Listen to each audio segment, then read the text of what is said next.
Yo, what is going on, guys? It's Juan Solo here with ASQD Gaming, and welcome back to the channel. Thank you all so much for tuning in today for some more State of Decay 2. Welcome back to the apocalypse, everybody. I know it's been a while. There just has not been that much to cover. There has not been that much content to cover, and I was just a little bit burnt out on State of Decay, you know, the actual playthrough itself.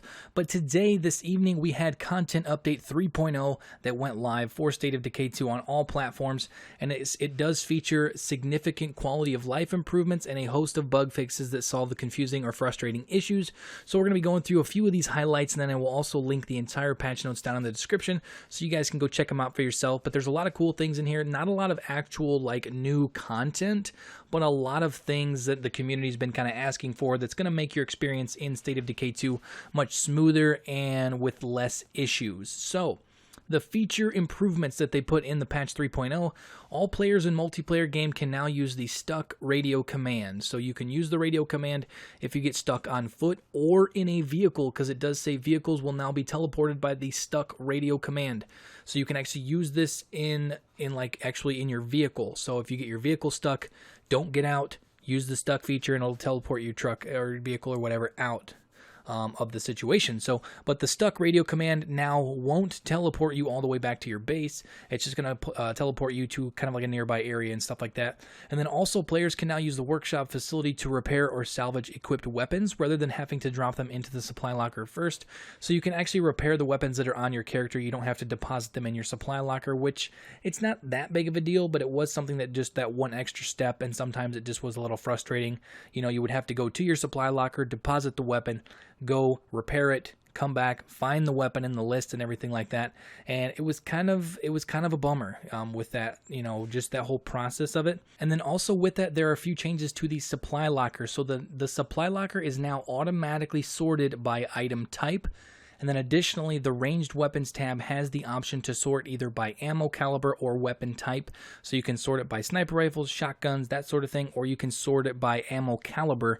So you can have all of the 5.56 guns next to each other and so on and so forth.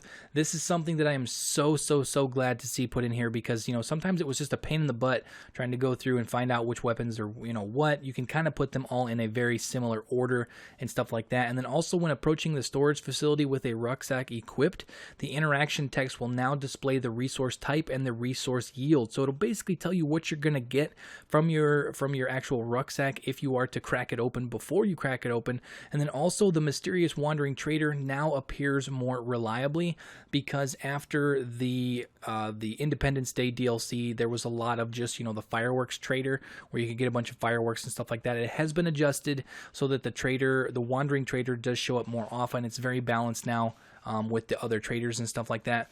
And then also some new balancing changes, and this is the one that's going to affect a lot of people, because this is one thing that when I was doing streams and stuff, people kept telling me to do. You're not going to be able to really do it as much anymore. So when you abandon an outpost, you'll be refunded only 60% of the original influence cost instead of the 100%. This increased investment in an outpost is intended to make it feel like a significant choice by the player rather than an easily swapped loot drop location that drastically alters the overall experience. So that was one thing that a lot of people told me to do, is just, you know, leave an open outpost in your outpost or whatever, go out, grab a bunch of loot or whatever, and then just, you know, grab a random building or something and make it an outpost, drop off all your loot, and then destroy the outpost. So by doing that, you're not going to get all of your influence back now. For instance, if it costs, you know, let's just say there's a crazy outpost that costs 10,000 influence. I know I'm pretty sure there's not any in the game that are that high, but originally you would have got all 10,000 of your influence back when you basically destroyed the outpost. Now you're not only going to get less, you're only going to get 60%. So out of that 10,000 that you invested, you're only going to get 6,000 back. So that's a very like blatant, obvious, you know, comparison. But this is going to make it so if you don't have a lot of influence, you're going to have to make really long trips in your vehicles dropping off loot figuring out what loot you want to grab, you're not just going to be able to deposit all of your loot into a random outpost that you set up and then destroy it, because you're going to lose a lot of influence. It is not going to be very lean, I guess you could say, to do that, because you're going to lose a lot of influence. And then also, the proximity mines are no longer triggered by players or by friendly NPCs. So if you have like non-friendly NPCs or zombies and stuff, those will trigger the mines, but other than that, they won't be triggered, because that was just kind of a headache. And then also there's a bunch of other bug fixes and stuff in gameplay, but I will link that down in the description. Just go check it out. Also, there was a few UI changes. The minimap now zooms in correctly when indoors at an infestation or plague heart. I didn't really notice that a whole lot, but that is a new thing that's going to be in there. And then sell and buy prices for stacks have been adjusted to fix discrepancies with individual item pricing.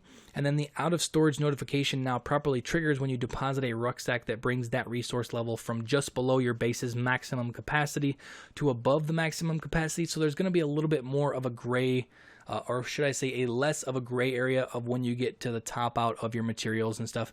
But overall, guys, there's a lot more bug fixes and UI changes and multiplayer stuff in this Content 3.0 update. But that's pretty much, for the most part, those are the highlights that I kind of wanted to go over with you guys. Like I said, I will link the entire list of patch notes down in the description. Go ahead and check it out for yourself. And real quick, guys, I'm sorry that I've been away from the State of Decay community for so long. There just really hasn't been that much to cover, and I just played the game so much at launch that I kind of burnt myself out on it. And very, very soon we are going to be going back to that, because within the next couple of weeks we should be getting information on the Daybreak DLC that is supposed to come out sometime in September. And then obviously with it coming out in September, I'm going to be playing that, the new game mode, playing the new map, all that good stuff on the channel. So make sure to stay tuned for that. But that is pretty much going to do it for the video, guys. If you guys enjoyed it, you guys found it helpful, you guys are excited about patch 3.0 and all it brings to the table, make sure to drop a like on the video. Also, if you guys are new to the channel, make sure to subscribe to stay up to date on all things with State of Decay 2, Ghost Recon Wildlands, and many other games on the channel moving forward. But that is all for now.